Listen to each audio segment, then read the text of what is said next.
Hey everyone, Howie Fisher with Fisher's Flies. Thanks for checking in. This is episode 5 in my Fulling Mill catalog series, and this is the Hackle Stacker Caddis. This is a fun but difficult fly. I'm using a 50/50 ultimate dry fly hook in size 12 from Fulling Mill, and I'm using UTC 70 denier in tan for the thread. And I'm going to go ahead and get started with my thread a little bit behind the hook eye. I want to leave some room to make sure that I don't crowd the eye when finishing it. And I'm going to bring my thread back to the hook bend, lay down just a little base, and then bring my thread back to the midpoint. I'm using ultra dry dub in tan from Fulling Mill for the body. This is pre-treated with floatant actually. And I'm going to create just a little dubbing noodle here. And the reason why I brought my thread back to the midpoint of the hook is because I'm actually going to dub this fly backwards. So about 2/3 of the fly is going to be dubbing. And like I said, I'm dubbing this backwards to the hook, and then I'm going to use the thread to rib the body, just to increase the durability a little more. And then I'm using ultra dry yarn in tan for the underwing here. And I'm going to use one piece, and I'm going to tie it in slightly to one side, and then I'm going to double that over and bring my thread or my yarn backwards and snip it off at about the hook bend. And this is going to help create or lessen the bump. I'm using Select Cow Elk in natural for the wing. I really just am a fan in general of Select Cow Elk. It's a pretty versatile hair that I use for a lot of my dry flies, pretty much most of my dry flies, unless I'm doing stimulators specifically, and I'll use stimulator deer hair, or if I'm doing a smaller fly, I'll do the Comparadon style. But I'm gonna cut off a clump, take out all the shorts, and then stack my hair in my stacker. Once I've got all the tips aligned, I'm gonna go ahead and lay this on top. And I want this wing to be slightly longer than the yarn. The yarn is really for floatability. It is obviously going to create that shadow of a wing. Personally, I prefer my top wing to be a little bit longer to kind of create just a little bit more of a natural taper. If you're looking, from the trout's perspective, it's not just a hard stop on that underwing. If the trout care, who knows? But that's how I prefer to do it. So here I'm going to take my thread actually, and I'm going to wrap this around. I'm going to take my finger and stick it in it, and then I'm going to wrap this thread around the bottom of the hook 4 times, and this is essentially creating a dubbing loop, if you will.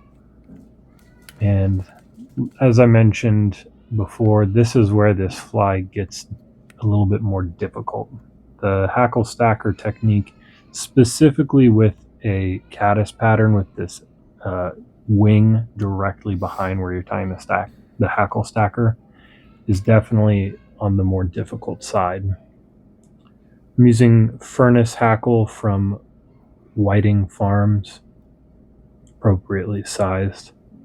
You want to have your hackle slightly oversized or on size for the Hackle Stacker, because once you wrap it, you do want these fibers to stick outwards and help this fly float, but also look like legs. So again, this is definitely the most difficult part of this fly, is using your hand, one hand, but then also simultaneously using both hands to wrap the hackle around this fly, or around this makeshift parapost. Some people prefer to use, flexi floss or sexy floss. I don't, just because I think it stretches too much and makes this step even more difficult. As you can see here, it's not easy, especially again working around that caddis wing and getting this hackle to play just right the way that you want it to, and not catch those fibers You could take some wire or something similar and wrap it around the back of that wing to try and keep it down. But again, you're going to want this section, this makeshift parachute post, if you will, to be about the length of the fly that you have left. I'm going to wrap this up and wrap this back down as you saw me do there, and then finish with this hackle on top to the side and just secure it. Brush everything back and snip the excess off. You don't have to worry too much about the hackle getting smushed as long as you're not crunching it in this fly, because you're going to push it all back and at a later point. But I'm going to use some more of this ultra dry dubbing here, and again I'm going to brush this everything backwards while I try and lay some dubbing down on the head here. You want to make sure that you leave yourself enough space in the front to finish this fly. So I'm going to sweep firmly everything backwards and up, and then I'm going to capture the top of this thread dubbing loop or parachute post, if you will. If you spin your thread on your bobbin counterclockwise, it should force your thread to jump backwards, which is what I just did here. But you could also take 2 wraps and then pull this forward and kind of seat that,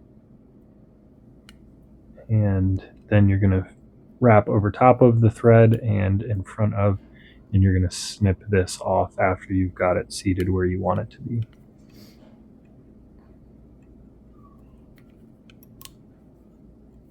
And I personally like to whip finish in front of everything, just a personal preference.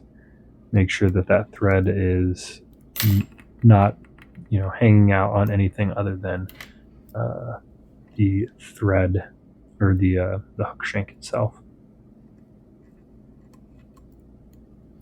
So once I whip finish and snip my thread off, I'm going to hit this with some Solarez bone dry on those hackle wraps. I also want to make sure that, again, personally, I prefer to do it because I don't want that parachute post or that hackle stacker post to come undone. So I'm going to make sure I hit that pretty well too. And I got a little bit in the eye, so I'm just going to stick another hook in there while I cure it, and that should get that taken care of. Once I have that cured, this fly is ready to fish. So do you like the hackle stacker pattern or technique? Let me know. But tie them up, fish them. Let me know what you think.